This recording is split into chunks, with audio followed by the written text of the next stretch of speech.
Hello very warm welcome to all of you at our favourite channel यानी कि gate academy, जहां पर हम लोग आज हाजिर हुए इस वीडियो पर आपके लेकर आरआरबी जेई के लिए स्पेशल, जो कि 2024 अभी आने वाले कुछ महीनों में यानी कि अक्टूबर नवंबर दिसंबर कभी भी आपका एग्जाम हो सकता है, जिसके लिए सबसे इंपॉर्टेंट चीज सीबीटी 1 में आने वाली है। उसका नाम है करंट अफेयर्स, जो कहीं ना कहीं पे एक बहुत बड़ा रोल प्ले करते हैं आपको कट ऑफ क्रॉस कराने में और कट ऑफ से दूर करने में। 4 से 5 क्वेश्चन आपको देखने को मिल जाते हैं। तो करंट अफेयर के लिए मैं आपके सामने हाजिर हूं। मेरा नाम है आरिफ खान और हम इस सेशन को कंप्लीट करेंगे आप सभी के लिए बेहतर तरीके से। तो इसका ऑर्डर जो रहेगा वो रिवर्स में होगा, यानी कि अभी हम चालू करेंगे जुलाई अगस्त, यानी कि जो रनिंग अगस्त है इसके भी करंट अफेयर वाले पार्ट जो है वो इस वीडियो के अंदर पे आपको देखने को मिलेंगे। साथ में जो जुलाई मंथ का जो करंट अफेयर था वो भी जो इंपॉर्टेंट चीज जो आपके एग्जाम में आ सकती है, जो एग्जाम के रेलेवेंट होगा, वही चीजें आपके साथ हम यहां पर शेयर करेंगे, ताकि कोई भी एक्स्ट्रा चीजें जो रेलेवेंट ना हो एग्जाम के लिए वो आपको सुनने को, देखने को, याद करने को ना रहे। ठीक है, क्योंकि आपको पता है कि जो इंटरनेट है और खासतौर से जो यूट्यूब है वो एक ओशन है और इस ओशन में दुनिया की हर चीज अवेलेबल है, लेकिन हमें वही चीज पिक करनी है जो हमारे एग्जाम पॉइंट ऑफ व्यू से हमारे लिए इंपॉर्टेंट है। आप कहीं डाइवर्ट होकर ये वो चीजों को हाथ ले न ले और उसको दिमाग में रख के किसी काम का नहीं होगा, वेस्ट ऑफ मेमोरी हो जाएगी। इससे बेहतर ये है कि आपके लिए जो रिलेवेंट होगा उसको हम आपके सामने पेश करेंगे। तो जुलाई और अगस्त इंपॉर्टेंट मंथ, क्योंकि एग्जाम के करीब में जो मंथ होते हैं उन मंथ से आपके क्वेश्चन ज्यादा आते हैं, इसीलिए हम रिवर्स में चल रहे हैं। मैक्सिमम क्वेश्चंस यहाँ पर, इसके पीछे फिर जब हम जून में जाएंगे, जब मई में जाएंगे, जब वहां जाएंगे तो वहां पर जो इंपॉर्टेंट होंगे वो आपके लेकर आते रहेंगे। ठीक है, तो अगर आप इस वीडियो पर या इस चैनल पर पहली बार अगर आप आ रहे हैं तो इस चैनल को पहले सब्सक्राइब कर दीजिएगा और उसके बाद इसको अपने दोस्तों में जो भी आरआरबी जे की खासतौर से प्रिपरेशन कर रहे हैं उनको इसको शेयर कर दीजिएगा, ताकि इसका लाभ, इसका बेनिफिट जो है वो हर एक इंसान को मिल सके जो इस एग्जाम में अपियर होने वाले हैं। ठीक है, तो बिना किसी डिले के शुरू करते हैं अपना सेशन। मैं क्वेश्चन आपके सामने रीड करूंगा और मैं एक वक्त दूंगा आपको 5, 10, 15, 20 सेकंड का। उसके अंदर पे आपको उस सवाल का जवाब देना है सही तरीके से। आप एक पेन पेपर लेके बैठिएगा, क्वेश्चन नंबर 1 लिखिएगा, आंसर टिक कीजिएगा जो आपने टिक किया, फिर मैं सही आंसर बताऊंगा, आप उसको ठीक कीजिएगा। चेक करना जो आपने आंसर सोचा, जो मैंने आंसर बताया वो बिल्कुल मैच कर रहा है कि नहीं कर रहा है। अगर गलत हो रहे हो सुधार करो, सही बता रहे हो मुबारकबाद, आपने तैयारी चालू रखी हुई है। ठीक है, चलिए तो बिना किसी डिले के शुरू करते हैं अपना ये टॉपिक। और इसमें आपके सामने जो पहला क्वेश्चन हाजिर है वो लिखा हुआ है that which country has won the 9th women's Asian cricket cup title. आपके सामने 4 ऑप्शन है, पाकिस्तान है, इंडिया है, थाईलैंड है और श्रीलंका। ठीक है, चलिए बताइए। ये तो फैक्चुअल चीजें आपने पढ़ी होंगी, देखी भी होंगी इनफैक्ट, और बताइएगा आंसर से क्या होगा।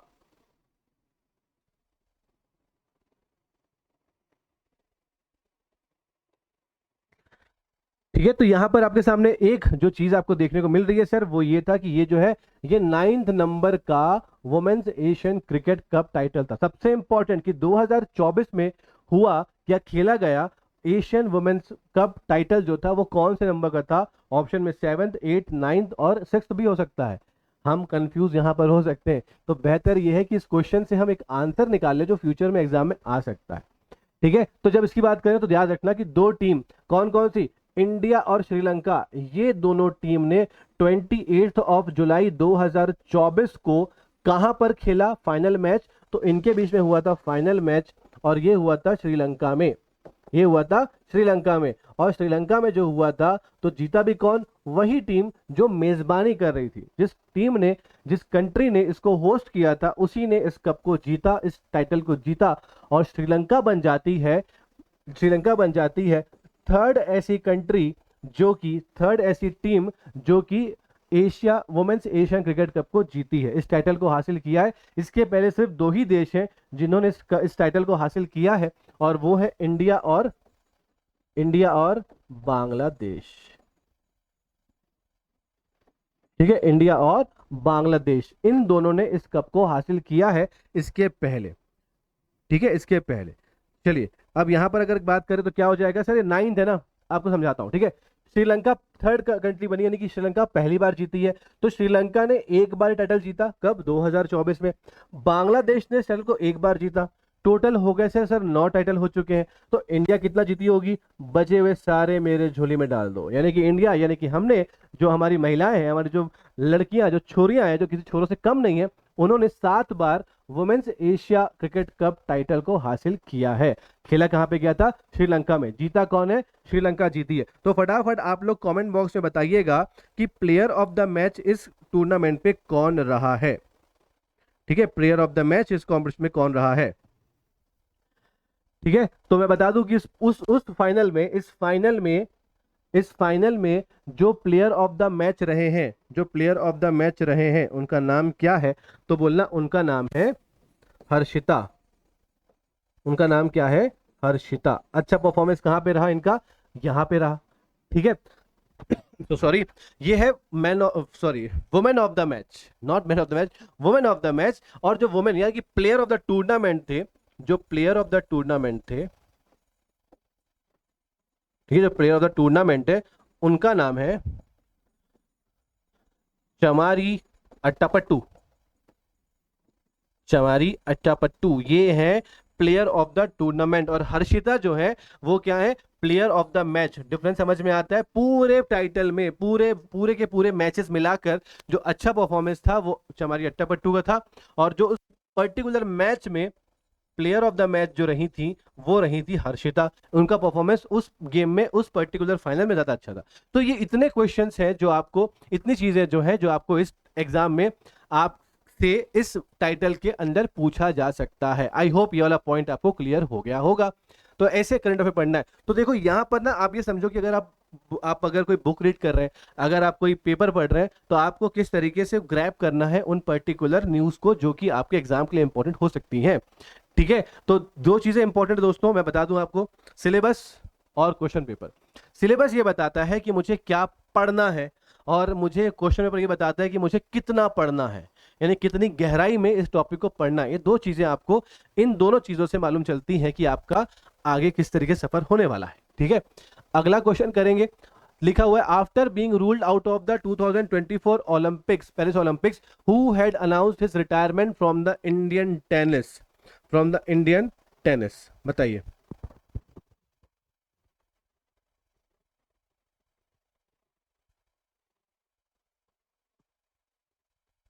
कौन है जो ये पूरी चीज छोड़ चुके हैं? ठीक है, उन्होंने किससे रिटायरमेंट ले लिया? Announce from the Indian tennis से इन्होंने रिटायरमेंट ले लिया। किसने लिया? ओलंपिक 2024 जो चल रहा है पेरिस में, जहां पर हमारे जेवलिन थ्रोअर जो हमारे गोल्डन बॉय थे, इनका नाम था क्या? नीरज चोपड़ा। वो अनफॉर्चुनेटली सिल्वर में, मैं अनफॉर्चुनेटली कह रहा हूं क्योंकि we expect gold from him, is a golden boy for us, तो वो सिल्वर में आ गए। बट कोई नहीं, गेम है, चलता रहता है। बट उन्होंने बहुत एफर्ट लगाया और सिल्वर हमने अचीव कर लिया। उसी पेरिस में रूल्ड आउट यानी कि हारने के बाद, बाहर होने के बाद किसने संन्यास यानी कि रिटायरमेंट ले लिया? तो उनका नाम है ऑप्शन नंबर बी, यानी कि रोहन बोपन्ना। राउंड मैचेस में, सिंगल्स में भी और डबल्स में भी इनको हार मिली, जिस वजह से ये उससे रूल्ड आउट हो जाते हैं और इंडिया का जो सफर था टेनिस का ओलंपिक में वो वहीं खत्म हो जाता है, जिसके बाद वो संन्यास लेते हैं। लेकिन जो एटीपी टूर्स होते हैं उन टूर्स में ये पार्टिसिपेट करेंगे। बहरहाल ये पॉइंट है। तो Rohan Bopanna is the player who ruled out of the ruled out from after being ruled out from the Olympics, he announced his retirement from the Indian tennis. ठीक है, रोहन बोपन्ना। अगला question, who became the youngest Olympic referee in India in boxing? बताइए।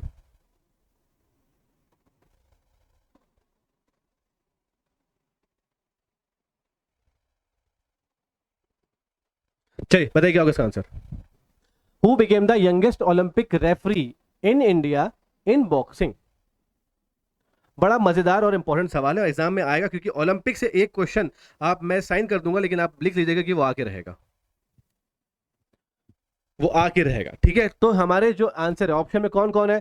संजीवा राणा, सचिन मिश्रा, राजीव प्रताप, काबिलन साई अशोक। तो सही answer जो है वो देखो, अब इसको याद कैसे करोगे? ठीक है, ओलंपिक रेफरी यंगेस्ट, वो भी इंडिया से, वो भी कहां पर बात हो रही किसकी? ओलंपिक में।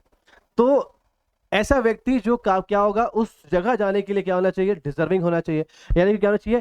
काबिल होना चाहिए। तो काबिल कहाँ लिखा हुआ है? यहाँ लिखा हुआ है। एक वाहियात तरीका इसको याद करने का, बट याद कर लीजिए, याद जैसे भी याद हो, याद होना चाहिए, समझ में आना चाहिए। तो काबिलन साई अशोक ये है लेफ्टिनेंट कर्नल, ये लेफ्टिनेंट कर्नल, ये बने हैं youngest referee in boxing in India. कहां पर? यंगेस्ट ओलंपिक रेफरी नाम क्या है? काबिलन साई अशोक। इनके फेयर प्ले और इनके स्पोर्ट्समैनशिप की वजह से इनको ये मौका दिया गया है और ये यंगेस्ट रेफरी के तौर पे कहाँ पे है? इंडिया की तरफ से जाते हैं। ठीक है, तो काबिलन साई अशोक काबिल है, इसलिए वहां तक पहुंच चुके हैं। ठीक है, चलिए आगे बढ़ते हैं अगले क्वेश्चन की तरफ में। ये सारे क्वेश्चन जो है ये बहुत इंपॉर्टेंट है, ये फिल्टर्ड क्वेश्चन है। ये सारे क्वेश्चन जो है फिल्टर्ड क्वेश्चन, जो आपके एग्जाम में डेफिनेटली पूछे जा सकते हैं, तो उसको बड़े ध्यान से नोट करके रख लीजिएगा।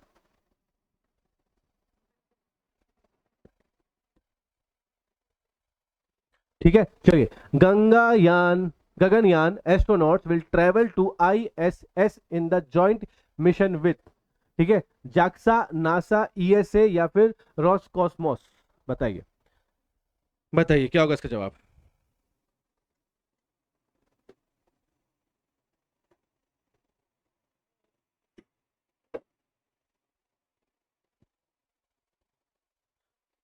बताएं सही आंसर क्या होगा। ठीक है, ये बड़ा इंपॉर्टेंट, क्योंकि इसरो कहीं ना कहीं पे स्पेस और ये जो चीज़ों पे हम काफ़ी अच्छा प्रोग्रेस कर रहे हैं, इसीलिए ये हमेशा न्यूज़ में रहता है। और न्यूज़ में है मतलब हम जैसे आप जैसे एस्पिरेंट जो एग्जाम के लिए अपियर हो रहे हैं, इनके लिए चीज़ बड़ी इंपॉर्टेंट है। ठीक है, ये देश के गर्व की बात है, ओलंपिक में मेडल लाना गर्व की बात है। हमारे स्पेस स्टेशन से, हमारे अलग अलग स्पेस सेंटर से ये सब रॉकेट्स जाना, स्पेस में जाना, ये हमारे लिए गर्व की बात है। तो ये गर्व की बातें हमारे एग्जाम में हमसे पूछी जाती है। Gaganyaan astronaut will travel to ISS in joint mission. अकेले नहीं जा रहे, किसी के साथ जा रहे हैं, बताइए किसके साथ होगा? फटाफट ध्यान दीजिए, बताइएगा। ठीक है,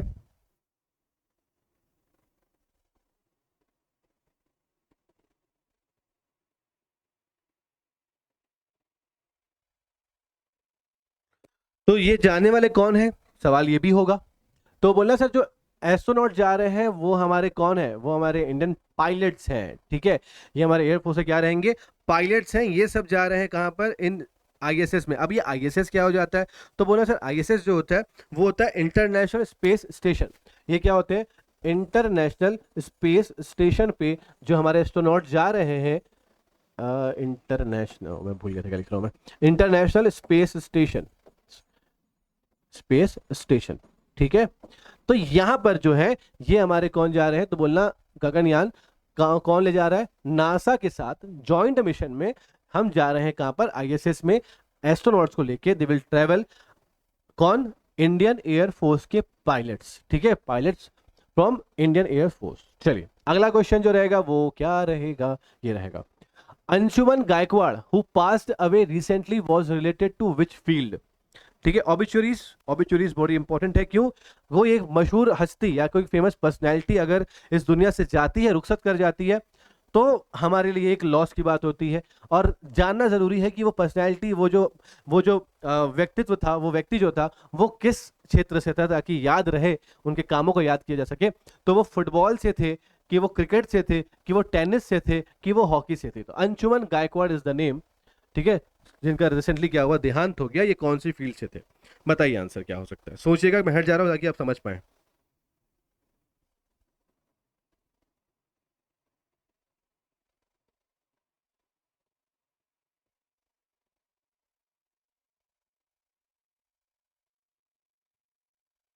ठीक है, तो ये व्यक्ति अंशुमन गायकवाड़, गायकवाड़ मतलब कहाँ से सर? तो समझना कि हम कहीं ना कहीं पे आपके महाराष्ट्र वाले रीजन में आ जाते हैं। ठीक है, महाराष्ट्र रीजन में आते हैं अराउंड। ठीक है, तो ये अगर बात करें तो ये किससे? तो महाराष्ट्र में मैक्सिमम लोग जो होते हैं, जैसे सचिन नाम याद रखो, सचिन मतलब महाराष्ट्र यानी कि मुंबई, वैसे गायकवाड़ भी मान लो मुंबई। ठीक है, तो ये जो है कहाँ के, किसके बिलोंग करते हैं? तो क्रिकेट से बिलोंग करते हैं।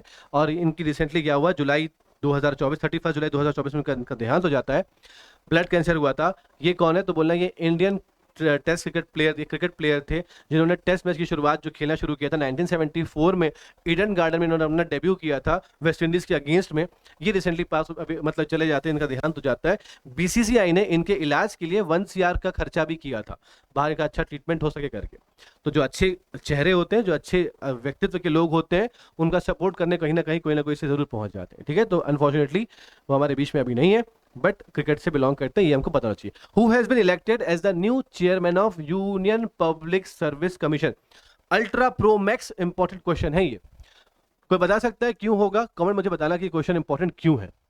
ठीक है, हालांकि सुन लोग बता ही दूंगा मैं आपको अभी सारी चीजें, लेकिन आपको पता होना चाहिए कि क्वेश्चन इंपॉर्टेंट इसीलिए इंपॉर्टेंट है बेटा, क्योंकि अभी रिसेंटली अगर आप देखोगे जुलाई मंथ में एक इंसिडेंट हुआ कि दिल्ली में यूपीएससी की जो कोचिंग थी, XYZ कोचिंग, जो भी कोचिंग है, वो बेसमेंट पे चल रही थी और जहां पर फंसने की वजह से 3 बच्चों की डेथ हो जाती है। इसके बाद यूपीएससी एस्पिरेंट आते हैं बाहर, बवाल करते हैं, आंदोलन करते हैं, प्रोटेस्ट करते हैं इसके खिलाफ में कि न्याय होना चाहिए। ठीक है, जो कोचिंग है उसके नॉर्म्स पूरे होने चाहिए, तमाम सारी बातें वहां चलती रहती हैं।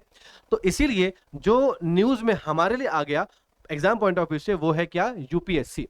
ठीक है, तो यूपीएससी के चेयरमैन कौन है, ये क्वेश्चन इंपॉर्टेंट हो सकता है। अगर मैं पेपर सेट करता आरआरबी जेई का, तो जरूर ये वाला क्वेश्चन आपके लिए मैं जरूर वहां पे लिखता, क्योंकि उनमें चेयरमैन बने हैं। बताइए कौन होंगे।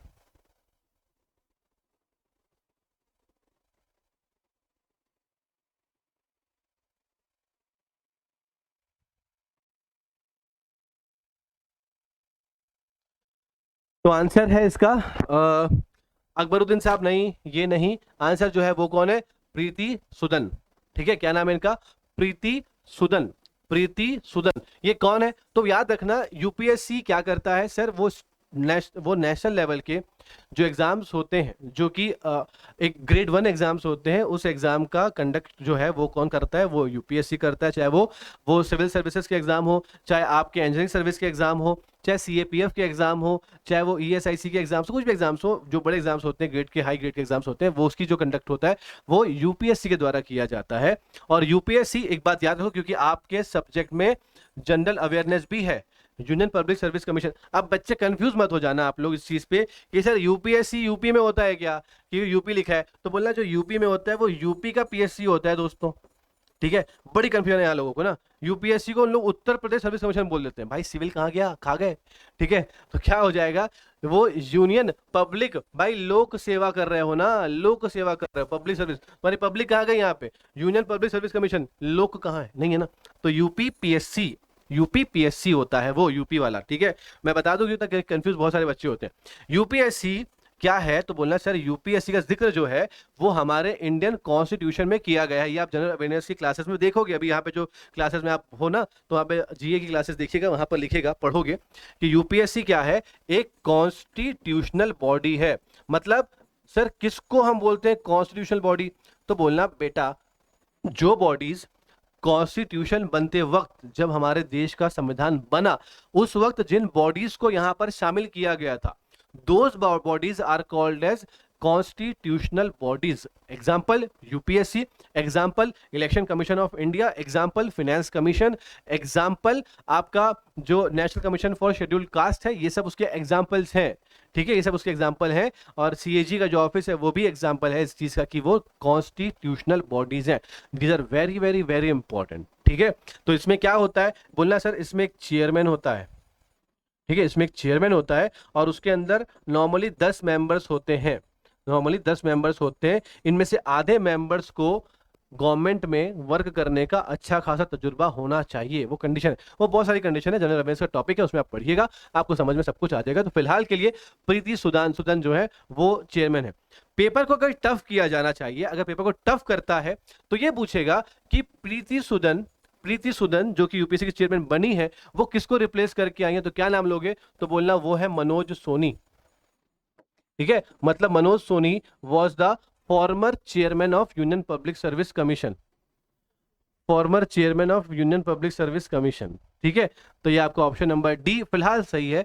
ये उसका पीछे का जो स्टोरी है वो ये सारी चीजें। ठीक है, अगला क्वेश्चन ये रहेगा, Ashwini Ponnappa retires after being ruled out of the Paris Olympics, he is related to which sport, football, cricket, tennis या फिर बैडमिंटन, बताएं।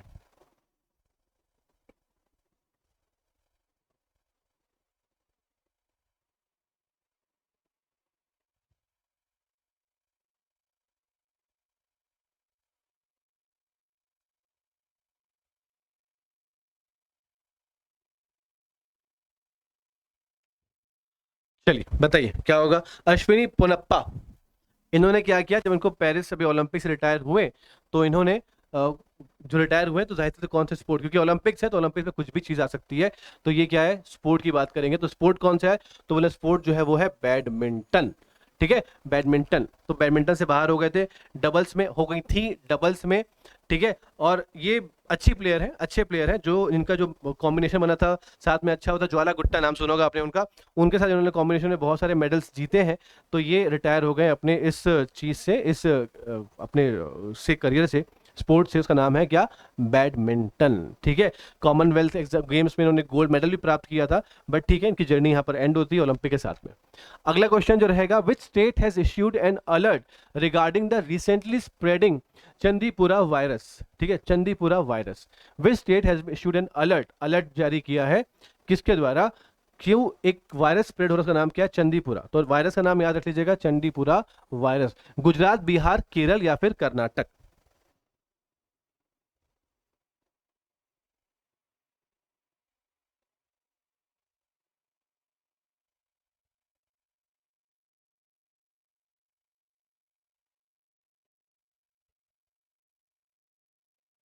कहां पर हुआ है ये चीज? तो क्या कहोगे?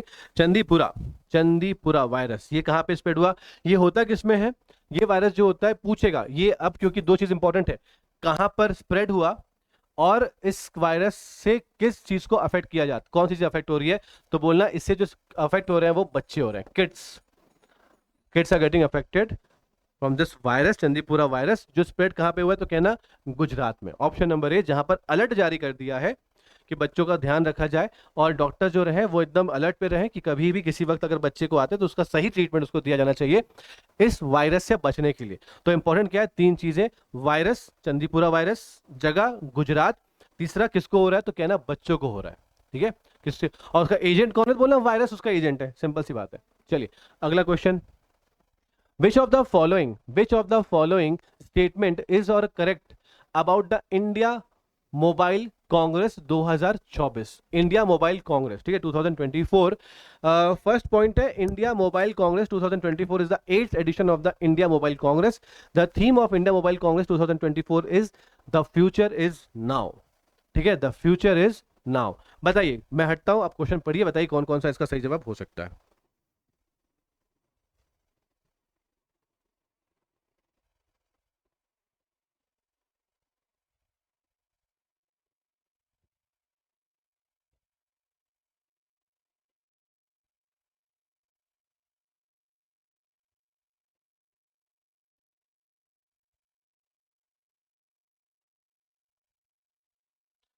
तो ये क्वेश्चन पढ़ने का फायदा ये है कि आप इस क्वेश्चन को अगर पढ़ते हैं ना तो आपको इस क्वेश्चन से दो क्वेश्चन तैयार कर लोगे।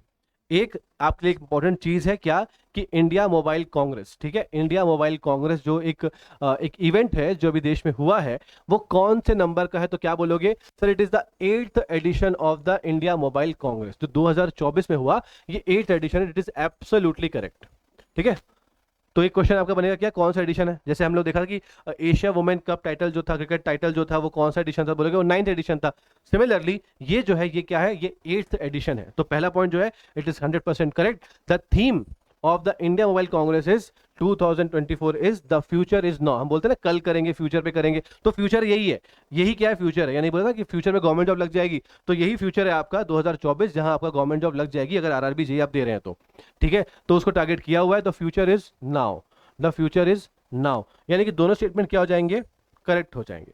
इसमें है क्या चीज? द फ्यूचर इज नाउ मतलब, फ्यूचर मतलब बेसिकली वो युवा की बात, युवाओं की बात कर रहा है, युद्ध की बात कर रहा है। उस युद्ध के में जरूरी क्या है? कि वो लोग अपने आप को क्या बनाए? आत्मनिर्भर, क्योंकि गवर्नमेंट लॉन्च कर रही है। गवर्नमेंट का जो थीम था वो क्या था? सबको, देश को क्या करना? आत्मनिर्भर करना। आत्मनिर्भर देश कब होगा? जब इस देश में मैक्सिमम आबादी किसकी है? युवाओं की है। तो युद्ध क्या होंगे? आत्मनिर्भर होंगे। और आत्मनिर्भर होने के लिए, सेल्फ रिलायंट होने के लिए जरूरी क्या है? कि आप स्टार्टअप जो कर रहे हैं वो स्टार्टअप में आप सक्सेसफुल हो। ठीक है, और जो एमएसएमईज काम करती है, एमएसई बेसिकली, ठीक है, मार्जिनल और स्मॉल स्मॉल एंटरप्राइजेस जो होती हैं, वो दोनों जो काम करती हैं, वो दोनों को क्या दिक्कत कहाँ आती है आगे बढ़ने में? पैसे की दिक्कत आती है, फंडिंग की दिक्कत आती है। तो एक कैश फ्लो जो स्टार्टअप और एमएससी के लिए जरूरी होता है, वो सही से रिलीज कर पाए, इसके लिए इंडिया मोबाइल कांग्रेस कराया गया था। और इसको ऑर्गेनाइज किसने किया था? इसको किया था ज्योतिरादित्य सिंधिया जी ने। ठीक है, कमेंट करके बता देना कि इनको कौन सा मंत्रालय दिया गया, या दिया गया है या नहीं दिया गया है। ठीक है, जो ज्योतिरादित्य सिंधिया ने इसको ऑर्गेनाइज किया था, इनकी लीडरशिप में इसको ऑर्गेनाइज किया गया था। ठीक है, तो अगर मिनिस्ट्री मिली है तो ठीक है, नहीं मिली तो ठीक है, अगर मिली है तो कौन सी मिली बताइए, कमेंट में दोनों चीजों को ऑप्शन दीजिएगा। ठीक है, चलो अगला क्वेश्चन जो रहेगा वो देखते हैं क्या आएगा। Which will be the fourth capital? Which will be the fourth capital city in the northeast region to come under railway connectivity by July 2025? ठीक है, आइजवाल, दिसपुर, अगरतला और इम्फाल। ठीक है, ये चारों जो है याद रखना, ये चारों जो है ये कैपिटल सिटीज हैं नॉर्थ ईस्टर्न स्टेट्स की। तो वो नॉर्थ ईस्ट के स्टेट्स कौन कौन से, चारों बताना कैपिटल के साथ में, क्योंकि वो इंपॉर्टेंट है। मैच द फॉलोइंग में ये क्वेश्चन एग्जाम में आ सकता है। ठीक है, चलिए बताइए।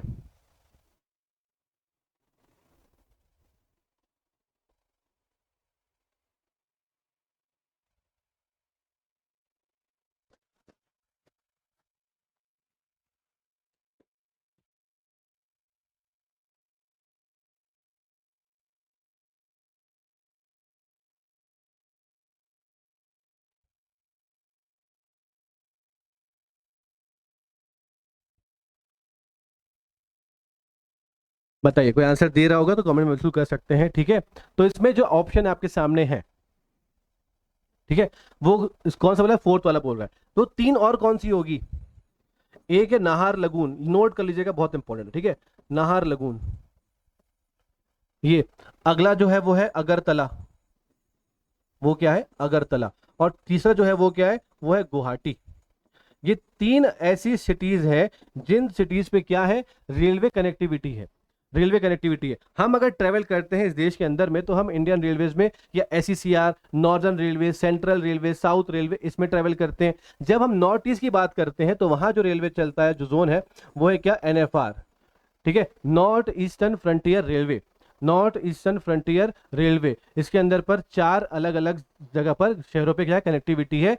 चौथा कौन सा बना है ये मैं बता रहा हूं, लेकिन पहले उसके जान लो कि ये तीन पहले इसके ऑलरेडी थे। नाहरलगुन कहाँ का एरिया है, तो बोलना ये क्या सिटी है, अरुणाचल प्रदेश की।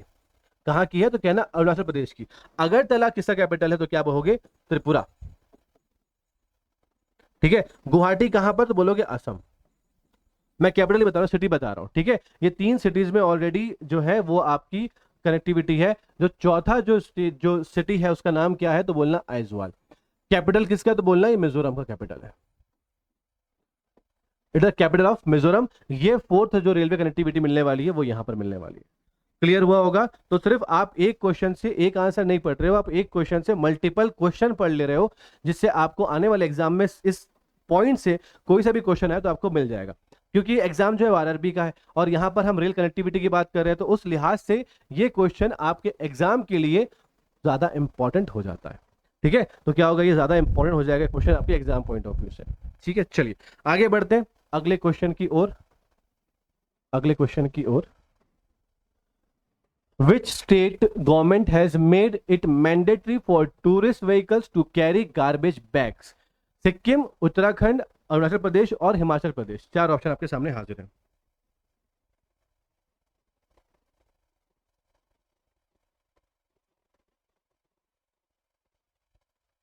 बताइए।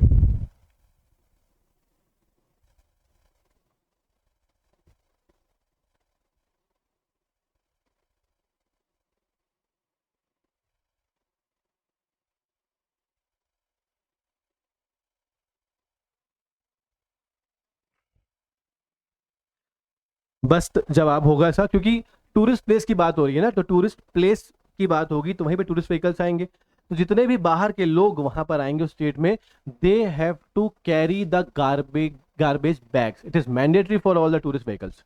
ठीक है, तो सिक्किम, अरुणाचल प्रदेश, उत्तराखंड और हिमाचल प्रदेश, चार ऑप्शन आपके सामने हाजिर है। उसमें तो सही जवाब जो आएगा वो रहेगा ऑप्शन नंबर ए, सिक्किम। भाई सिक्किम के बारे में जान लेते हैं। तो सिक्किम वो एक ऐसा स्टेट है जो इंडिया का पार्ट नहीं था। 1974 के आसपास में सिक्किम को इंडिया ने क्या किया, एक्वायर कर लिया। सिक्किम को इंडिया ने क्या किया, एक्वायर कर लिया। और सिक्किम जो है वो इंडिया का पार्ट बनता है फ्रॉम 1974। ठीक है, फ्रॉम 1974। और ये इंडिया की,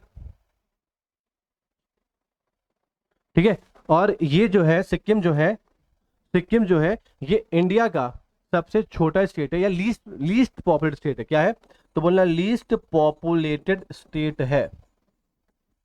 लीस्ट पॉपुलेटेड स्टेट है, जहां की जो आबादी है वो कितनी है, मात्र 6 लाख। कितने लोग रहते हैं यहाँ पर पूरे स्टेट में, 6 लाख लोग रहते हैं। तो ये सब क्यों कर रहे हैं, इसीलिए कर रहे हैं क्योंकि इस सिक्किम में जो टूरिस्ट आते हैं साल भर में वो आते हैं सर 20 लाख। समझ रहे हो, लगभग लगभग 3.5 गुना यहाँ पर टूरिस्ट ही आ जाते हैं। इतने टूरिस्ट जब आएंगे तो जाहिर सी बात है कि वो उसको अपनापन तो नहीं आएगा, एक बेसिक सी बात है, ह्यूमन नेचर है, वो अपनी फीलिंग आएगी। चिप्स खा रहे हैं, प्लास्टिक फेंक दे रहे हैं, तो क्या होगा, एनवायरमेंट डैमेज होगा। तो उस एनवायरमेंट सस्टेनेबिलिटी के लिए ये चीजें मैंडेटरी हो गई है। ठीक है, for the sustainability of environment, क्योंकि आएंगे फोटो तो लेंगे, हिमालय की फोटो तो लेंगे, चले जाएंगे सब कुछ गंदा करके। इसीलिए जो भी गाड़ी, जो भी टूरिस्ट व्हीकल सिक्किम में एंटर करेगी, it is mandatory for them to carry the garbage bags. जब जाए तो बटोर के ले जाए अपने कचरे को, मतलब कचरा मत फेंको, वहीं पे रखो और उसको बाहर लेके कहीं और डंप करो, डंपिंग यार्ड पे। तो ये सस्टेनेबिलिटी के लिए क्या किया, ये टास्क किया गया सिक्किम में। अगर नहीं करोगे तो पेनल्टी वहां पर लगाई जाएगी। ठीक है, अगला क्वेश्चन, अगला क्वेश्चन ये, what is the name of the दरबार hall located in Rashtrapati Bhavan. दरबार हॉल जो कि राष्ट्रपति भवन में लोकेटेड है, उसका नाम क्या है, राजीव भवन, दरबार हॉल, गणतंत्र मंडप, या इसमें से कुछ भी नहीं।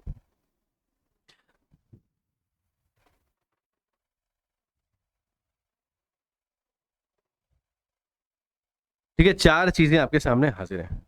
अब एक बात तो तय कि सर जो राष्ट्रपति भवन की बात करें, दरबार हॉल की बात करें, तो किसी एक व्यक्ति के नाम पे जो देश के मुखिया नहीं है, मतलब वो देश के मुखिया है लेकिन वो देश के हेड थे, लेकिन वो पब्लिक के द्वारा, हमारे द्वारा चुने गए थे, तो पीएम थे। तो अमूमन पीएम के नाम पे उतनी चीजें आपको दिखती नहीं है। पीएम एक आपकी स्कीम में नजर आएगा, बट पर्टिकुलर नाम के हिसाब से काम नहीं होता।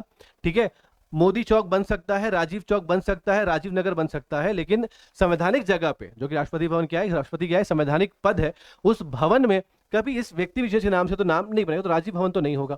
दरबार हॉल ऑलरेडी है, बट उसका नाम क्या दिया गया है, क्योंकि गणतंत्र यानी कि रिपब्लिक, हम कैसे कंट्री है, रिपब्लिक नेशन है, तो गणतंत्र मंडप, मंडप मतलब क्या हो गया, फ्लोर मतलब सीलिंग होती है ना, मंडप, मंदिर में अगर जाते हैं तो जहां पर जो गर्भगृह होता है उसके बाहर में जो क्षेत्र होता है जहां पर लोग बैठते हैं, फंक्शन होते हैं, उसको बोलते हैं मंडप।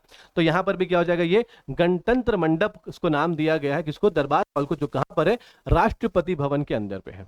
ठीक है, चलें आगे बढ़ें। अगला क्वेश्चन ये रहा, which state assembly has passed the anti paper leak bill on 25 July 2024। Bihar, UP, Haryana और राजस्थान, और राजस्थान, बताइए। एक बहुत मस्त सा नाम आएगा इसके अंदर पे। ठीक है, जो ऑप्शन है वो बड़ा मजेदार है।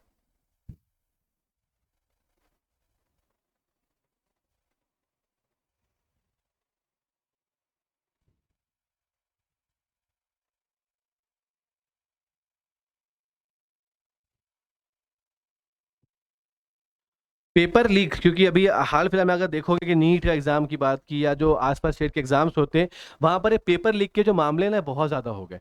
तो स्टेट अपने आप को इस पेपर लीक से बचा के रखे, इम्यून करे, इस चीज को रेजिस्ट करे, इसलिए उन लोगों ने यहाँ पर एक मजेदार चीज करी और क्या किया, एंटी पेपर लीक बिल लेकर आया कि अगर कोई पर्सन, कोई अधिकारी, कोई बंदा, कोई एग्जाम देने वाला, कोई भी कैसा भी इंसान है, अगर उस पेपर लीक में शामिल होता है तो उसके खिलाफ क्या होगा, एक्शन लिया जाएगा, नॉन बेलेबल वारंट लिया जाएगा, 5 साल की जेल हो सकती है, 10 लाख का फाइन लगेगा, जुर्माना लग जाएगा, ताकि ये सब चीजें बंद हो। कानून बनने से क्या हो जाता है, सख्ती बरती जाती है और वो अपराध जो है उसके होने के चांसेस कम हो जाते हैं। तो ये लाया है उस स्टेट ने जो थोड़ा सा मशहूर है इस चीज के लिए, उसका नाम क्या है, बिहार। ठीक है, बिहार। तो बिहार की स्टेट असेंबली ने एक बिल, एक क्या हुआ, एक कानून बनाया, इसको बोलते हैं पेपर लीक बिल। ठीक है, तो याद रहेगा। अगला question, who has launched the Steel Import Monitoring System 2.0 portal? Who has launched the Steel Import Monitoring System 2.0? Technical चीज है तो उसके क्वेश्चन भी आप लोग को मिल सकते हैं एग्जाम में।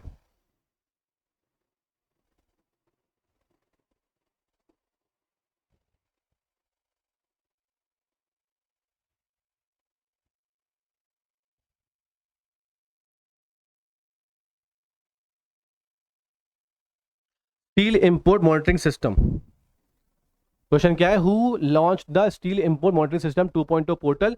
नितिन गडकरी जी, एच डी कुमारस्वामी जी, अमित शाह जी, या फिर चिराग पासवान जी, बताइए।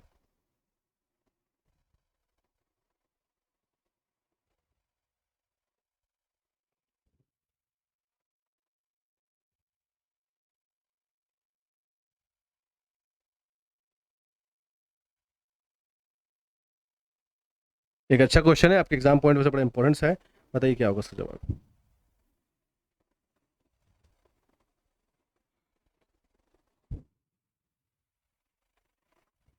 ठीक है, तो आंसर क्या रहेगा इसका? नितिन गडकरी जी रहेगा। ठीक है, चलिए आगे बढ़ते हैं अगले क्वेश्चन की तरफ में। अगला क्वेश्चन ये रहेगा। ठीक, क्या बोलता है कि who is the first Asian male tennis player to be inducted into the International Tennis hall of Fame? Who is the first Asian male tennis player to be inducted into the International Tennis hall of Fame, जहां पर सारे तमाम tennis legendary players की क्या होते हैं, वहां पर एक रिस्पेक्ट सम्मान दी जाती है। लिएंडर पेस, विजय अमृतराज, दोनों, या इनमें से कोई भी नहीं? बताएं।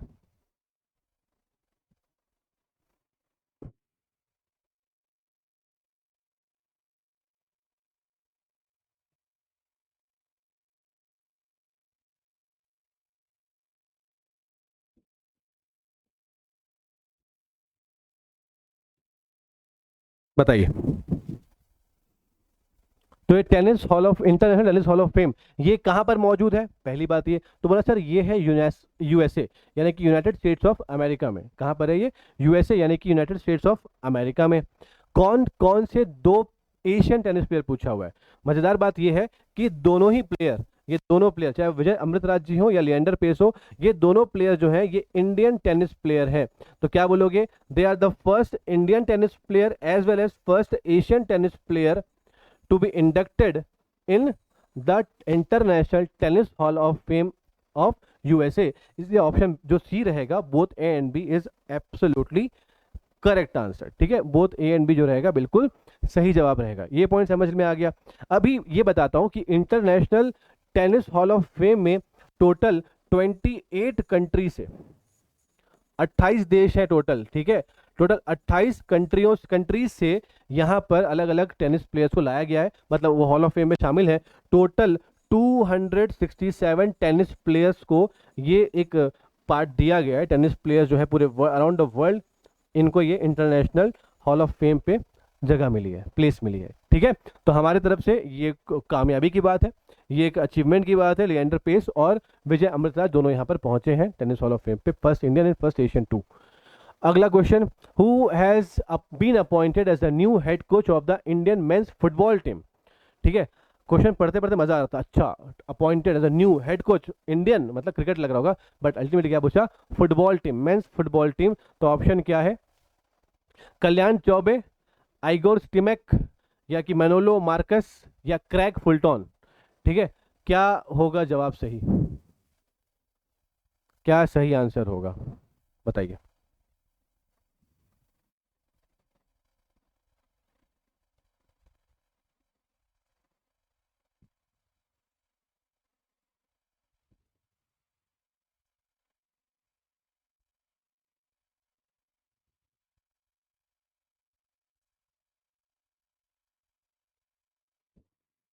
तो सही आंसर क्या होगा इसका? तो बोलोगे मनोलो मार्क्वेज। ठीक है, मनोलो मार्क्वेज ये जो है ये अब इंडियन मेंस फुटबॉल टीम के न्यू हेड कोच बने हुए हैं। ये कहाँ के? तो कहना है ये स्पेन के हैं। ये कहाँ के हैं? ये स्पेन के हैं। ठीक है, तो ये उसका आंसर है। तो ये फैक्चुअल पार्ट है। अपॉइंटमेंट किसका हुआ? इनका हुआ। कहाँ पे हुआ? इंडियन मेंस फुटबॉल टीम के लिए हो गया। विच country has top the 65th international maths olympiad? ठीक है, इंटरनेशनल मैथ्स ओलंपियाड में किस कंट्री ने टॉप किया है? साथ में ये भी बताना कमेंट के अंदर पे कि हमारा रैंक कहां पर है। ठीक है, हमारा रैंक कहां पर है? चलिए, बहुत लोग को मैथ्स ओलंपियाड की बहुत खुशी होती है, बताइए।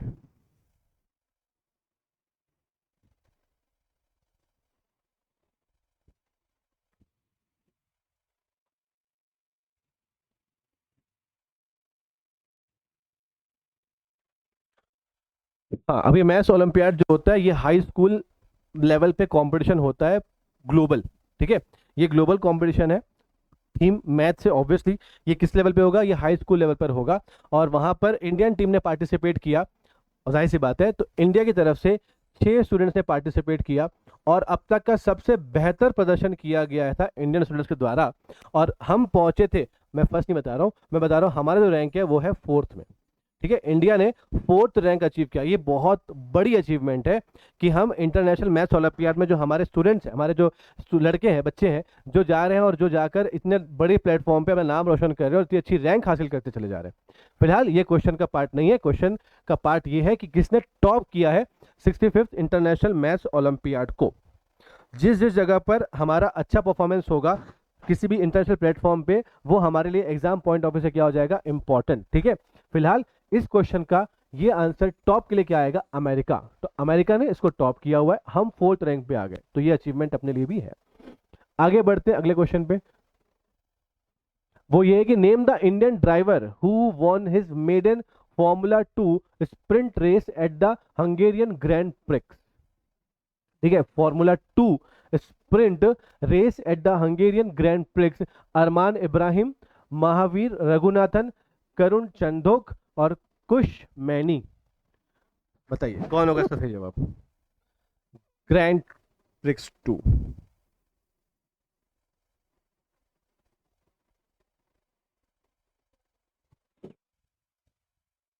तो सही आंसर कौन सा होगा, क्योंकि स्पोर्ट है, स्पोर्ट पे जो विनर है उनका नाम है और वो है कुश मैनी। ठीक है, जो कुश मैनी है, he won the he won his made, पहली दफा इन्होंने फॉर्मूला 2 स्प्रिंट में, जो कहाँ पे हुआ, हंगेरियन ग्रैंड प्रिक्स में फर्स्ट प्लेस जो है वो हासिल करी, इनकी पहली जीत है यहाँ पर। ठीक है, चलिए अगला question. Which country will host the first Olympic e sports games in 2025। Very important, very important. ठीक है, ई स्पोर्ट्स गेम्स यानी कि तुम बैठ के जो ऑनलाइन गेम खेलते हो ना, उस वाले गेम का फर्स्ट ओलंपिक, ओलंपिक चल रहा है, तो आपसे ओलंपिक से रिलेटेड जो कीवर्ड्स होंगे ना, वो बड़े इंपॉर्टेंट होंगे जो इसमें आएंगे। 2025 में किस कंट्री द्वारा होस्ट किया जाएगा, इंडिया, जापान, यूएसए या फिर सऊदी अरेबिया।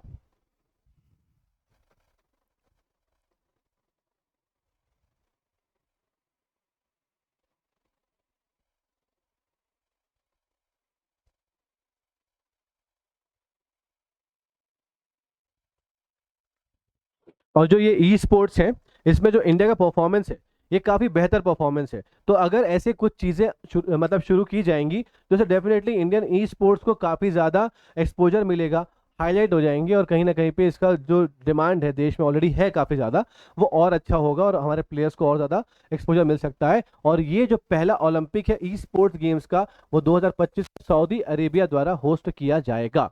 ठीक है, Saudi Arabia will host this esport Olympic first ever. ठीक है, अगला क्वेश्चन करेंगे। अगला क्वेश्चन ये, who has been awarded the Olympic order by the International Olympic Committee. Mary Kom, Abhinav Bindra, Bajrang Punia या फिर गगन नारंग। बताइए।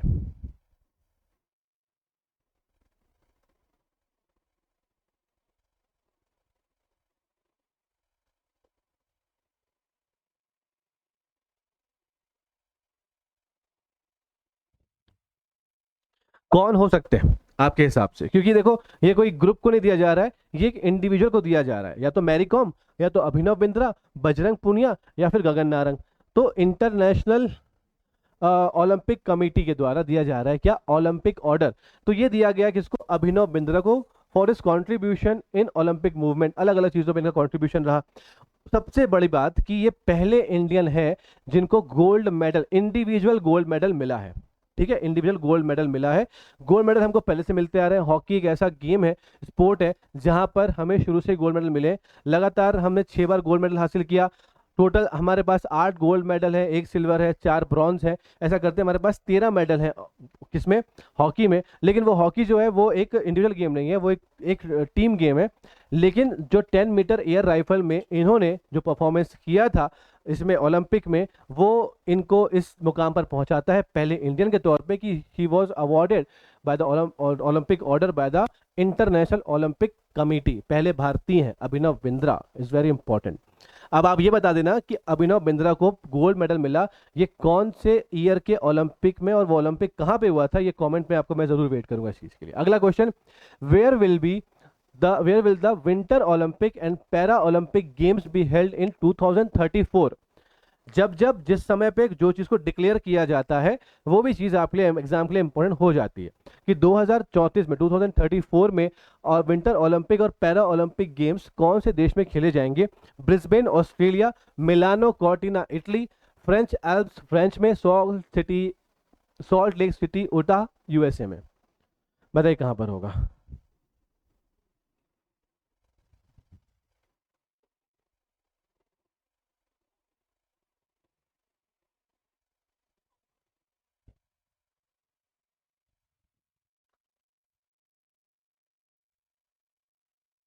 ठीक है, तो इसका आंसर क्या रहेगा, इसका आंसर क्या रहेगा, तो इसका आंसर रहेगा सॉल्ट लेक सिटी उता। कहां पर है, यूएसए में। तो ये जो होगा, जो विंटर ओलंपिक्स है और जो पैरा ओलंपिक गेम्स है वो यहाँ पर कंडक्ट किए जाएंगे। ठीक है, तो इस सेशन का आज का लास्ट क्वेश्चन जो रहेगा वो अभी आएगा और ये लास्ट क्वेश्चन होगा। लेकिन ये लास्ट क्वेश्चन इस जुलाई अगस्त के करंट अफेयर का नहीं होगा, बल्कि ये उसका अगला एक पार्ट है जो इस पार्ट पे आप लोग इसको देख पाएंगे। ये पार्ट 2 है जिसको आप देखने वाले हैं। ठीक है, तो देखेंगे क्वेश्चन ये वाला, national landslide forecasting centre has been setup in which place, Kohima, Uttarakhand, Itanagar या फिर कोलकाता। बताइए।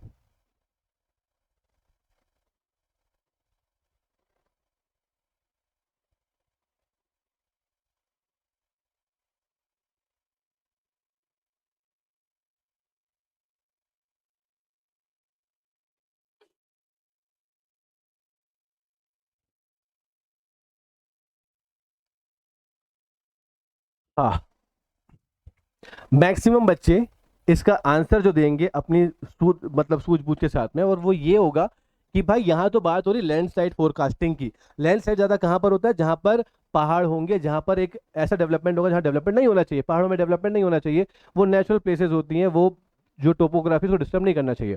तो वो आंसर जो होगा उत्तराखंड हो सकता है। मैक्सिमम बच्चे इस पे चले जाएंगे, लेकिन वहीं पे सारे बच्चे गलत हो जाएंगे क्योंकि वो अपनी बुद्धि का एक्स्ट्रा प्रयोग कर रहे हैं। सरकार जो होती है वो जहां पर जो गिर रहा है वहीं पर नहीं लगाती, वो कहीं और सेटअप कर देती है। इसका सही जवाब जो रहेगा वो रहेगा कोलकाता में। तो कोलकाता में ये लैंडस्लाइड फोरकास्टिंग सेंटर बनाया जा रहा है, सेटअप किया जाएगा, ताकि जो लैंडस्लाइड होने की है या उसका अंदेशा हो रहा है उसकी फोरकास्टिंग करके वहां पर अलर्ट कर दिया जाएगा।